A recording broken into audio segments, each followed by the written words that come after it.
Welcome back to I Can't Read, Chapter 3, I Can Read, and I Can Read Well by Sir Ervin Williams. This chapter will explore friendship and resolution, so hopefully you enjoy it. And remember to make sure that you subscribe to all my channels and social media at Sir Ervin Williams, SirErvinWilliams.com. Okay? The next day at school, I saw Robert's sister. I asked about him and she stated her mother said that I couldn't be his friend anymore. I understood due to the ramifications of our situation.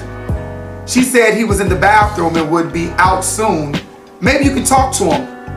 Robert came out on cue as my thoughts had summoned him or something. My mom said I can't talk to you, Ervin. She said you're not my friend when you called me the R word. Robert said through tears, I'm sorry, Robert. I'm sorry, Robert. She's right. I should never have used those words against you. I was wrong and I want to say I'm sorry. Do you forgive me? I had meant what I said sincerely, but Robert was still apprehensive about my apology. Well, Robert, he is your only friend here at the school, so you should forgive him. His sister looked at me and winked her eye. I put out my hand to shake Robert's, but he was still staring at the ground, kicking his foot. Oh, wait a minute, I forgot something. I reached in my backpack and pulled out 3 chocolate Tootsie Pops. Here, I picked these up on the way to school. I know they're your favorite, and I wanted you to know I really meant my apology.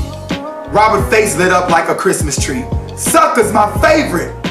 But the chocolate ones made him dance. He grabbed me and hugged me, screaming, I knew you were my best friend. I knew it. We walked back to class and I looked back at his sister. She was standing there with tears of joy in her eyes. Thank you for being my brother's friend, Ervin. Many kids don't hang around him because he's different. Aren't we all different? Besides, Robert's my main man and I'll beat anybody up for him. We walked into the class and was greeted at the door by Mrs. Williams. Robert, didn't your mother tell you not to hang out with this disrespectful child? But he's my friend, Robert combatively stated. He's not your friend, Robert. Get to your seat. We will talk about this later. As for you, Mr. Williams, we're about to start reading. So you can go on over there in your corner because I know you're not going to do anything anyway. That's all you do is nothing. She turned and all I heard were her clicking of her heels and the disappointment in her tone. Well, I was fed up. I was tired. I was tired of sitting in the corner and tired of rubbing pinched arms. So today, Mrs. Williams decided she was going to teach me a lesson. We were reading, and when we got to the longest paragraph in the book, she called upon me to read aloud. She made the statement, Ervin, it's your turn to read. I know you're not going to do it because it's your turn. Little did she know today I was a changed man. Today I was going to read and shut her condescending ass the hell up. I grabbed my book, stood up from my desk island, and retorted, where are we? I knew exactly where we were in the book. I just wanted to hear the tone of her disappointment. She stood up from her desk, marched over to my private island in the corner, and pointed her red fingernail in my face. Then the book. She screamed, we're right here. I'm so tired of you. Oh, I'm so tired of you. If you don't want to read, then why are you here? I was seething with anger. I rolled my eyes at her, tilted my head to the side, and proceeded to read. Not only did I read well. Her eyes widened, eyebrows lifted, and face twitched. She was pissed. Here I am sitting in her class for 2 months refusing to read, and I could read. So you're smart, is what you're telling me. She gleamed over her big red glasses that looked like Sally Jesse Raphael to me. Well, I know I'm not dumb. Touche. Touche, Mr. Williams. She whispered as she walked away. What in the world does touche mean? I wonder. We're going to have to reassess you, Mr. Williams. Mrs. Williams flung her scarf around her shoulder and sat at her desk staring at me. She gave me this glare of pleasant surprise and disappointment. I lowered my eyes and sunk down in my seat and looked up at my desk and thought to myself, got her ass. How? I continued drawing the characters in my workbook and watched everyone suffer through her trivial lesson. I was over her and them by this time. However, I enjoyed Robert slurping on his sucker that his friend had given him. He was in complete bliss. Later that afternoon, when I got out of school, I had to run errands with my mother. My mother would make me read the newspaper out loud, as she stated, to her while she was driving around St. Louis. This was her personal reading test for me. She wanted to see if what they said about her son was indeed true. She ended our ride with, "Your ass sound like you're reading perfectly fine to me." However, I think the damage had been done. I convinced myself that I wasn't good enough, that I wasn't a good reader, because I was pulled out of class from the smart children. I told myself that I can't be a lawyer because lawyers have to learn how to read. And apparently I didn't do that well. So at the age of 15, I gave up on my dream of becoming a lawyer. You have to be smart to pursue that career, right? I spent almost 10 years redefining that moment in myself. I never believed I wasn't smart. I just believed I wasn't smart enough. That was the part I had to forgive within myself, and I did. That period of time had snatched my voice, snatched my innocence and my ability to dream past my circumstances. Every time I attempted to create my own narrative, it was a challenge. The R word always popped back in my head. I clawed and fought my way through insecurities to regain and collect all of the broken pieces of myself. I succeeded at some things. However, many of my other friends in the same class at the same school did not. Years later, the Lord blessed me to be a certified English teacher, 5th through 12th grade. I am a published author, a playwright, a poet, a writer, an educator, an actor, a public speaker, a mentor, a director, and a spoken word artist. I honestly don't do anything but read and write for a living. I made a promise to myself as an educator I would never do to my students what has been done to me. As a black boy from the inner city of St. Louis, Missouri, and growing up poor and destitute, there aren't many options for you in the world. If you can't dribble a basketball or throw a football, you better be able to do manual labor or hit the streets.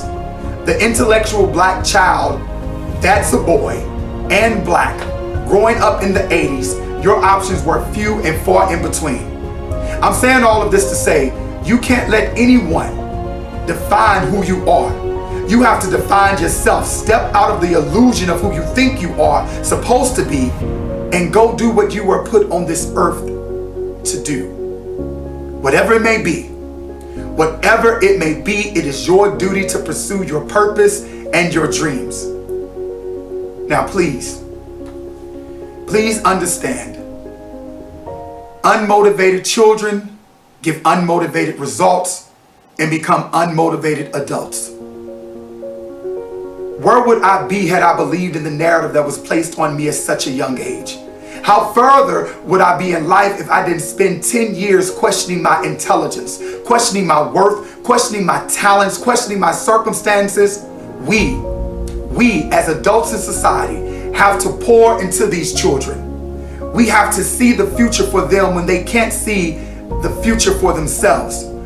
We have to cultivate and nourish the unchallenged intellectual child just as much as the special needs child, as the problem child.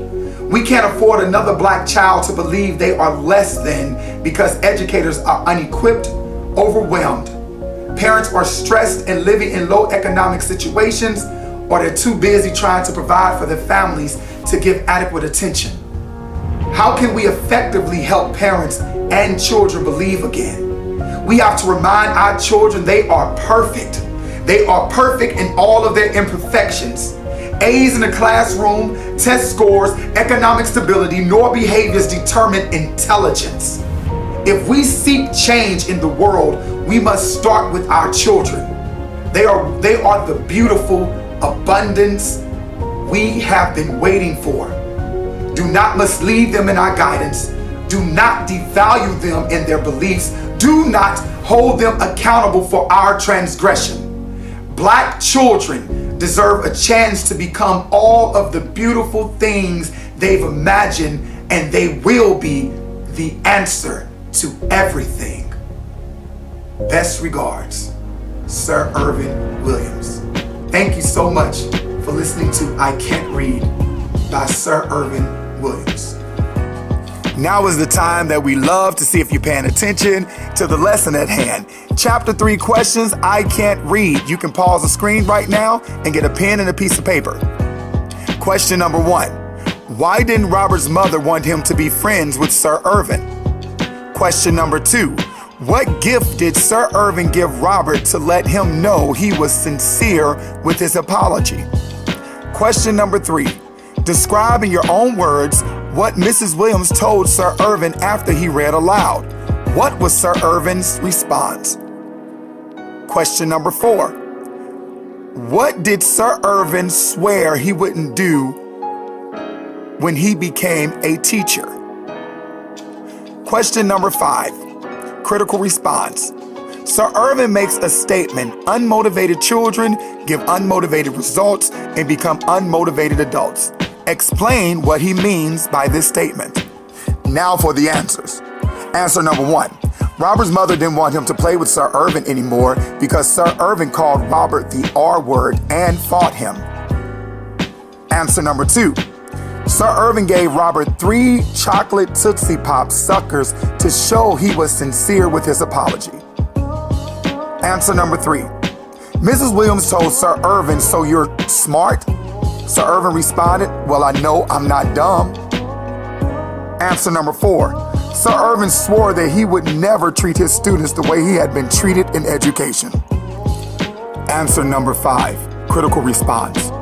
The statement, unmotivated children give unmotivated results and become unmotivated adults, mean when the people you trust the most have low standards for you and don't know how to motivate you to do better, you start believing the narrative placed upon you. Therefore, you give up and stop trying.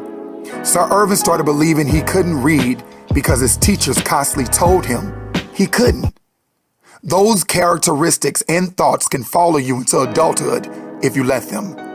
Become motivated to do better in your life, even if you are the only one motivating and cheering for yourself. You be great. You be amazing. You deserve the best.